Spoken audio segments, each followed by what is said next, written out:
I grew up in Montana. It was a very sweet childhood and a very fond memories of that, and feeling like God was very, very real to me when I was a kid.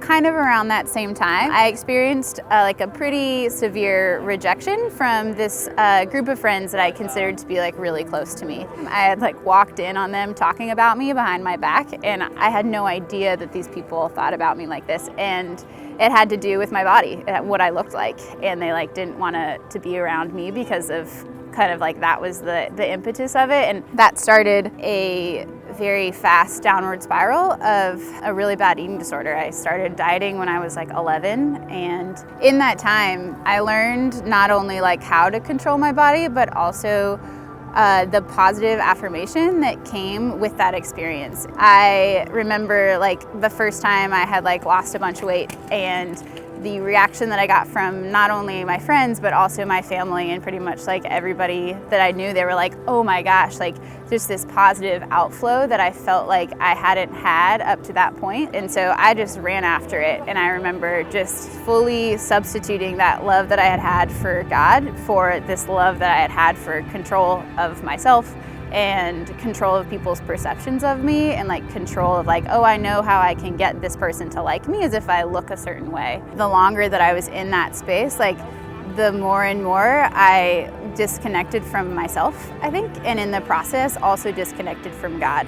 All of those moments combined led me to believe that actually I don't think God is real at all. I think everything that I've experienced up to this point, why did God not save me from my destructive eating disorder? Why did God not save me before I got to this moment? And the only solution I could come up with was God probably isn't real then. I called my parents to tell them, because I was they should probably know that I don't believe in God anymore, because this is such a huge part of our family. I remember my dad telling me on the phone, he was I understand you're in a lot of pain, but I just want you to know that God's hand is too big for you to fall out of.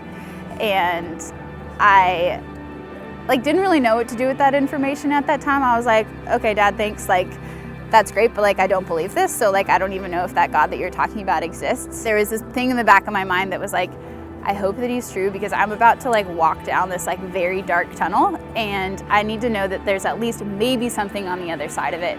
Yeah, the ironic thing is that in that season of unbelief, I actually dove into scripture and dove into who God was more than I actually ever had before, because I was free now to learn who God was without having some preconceived notion of him, or some thing that I was hoping that he was going to do for me or allow me to do or whatever. It was just I don't believe in God, so now I can read this and just learn about God, I guess, or just hope that he shows up in some way, or have a bit of an objective experience of him. I don't feel there's a point in time where I'm wow, and that was the moment that I had faith again, and everything was good after that. But rather just God slowly over time started to build a faith that before was a box, and now it's a cloud, and it's he just gets to show up however he wants to in my life, and I can be wow, that's God, and I know that God exists, but not because he's something that I can control and know all the facets of, but rather because he showed up for my life in so many ways that I'm there's no other way than this could have been God. That's been the last 15 years or so of my life have been just going on that journey with him and learning who he is.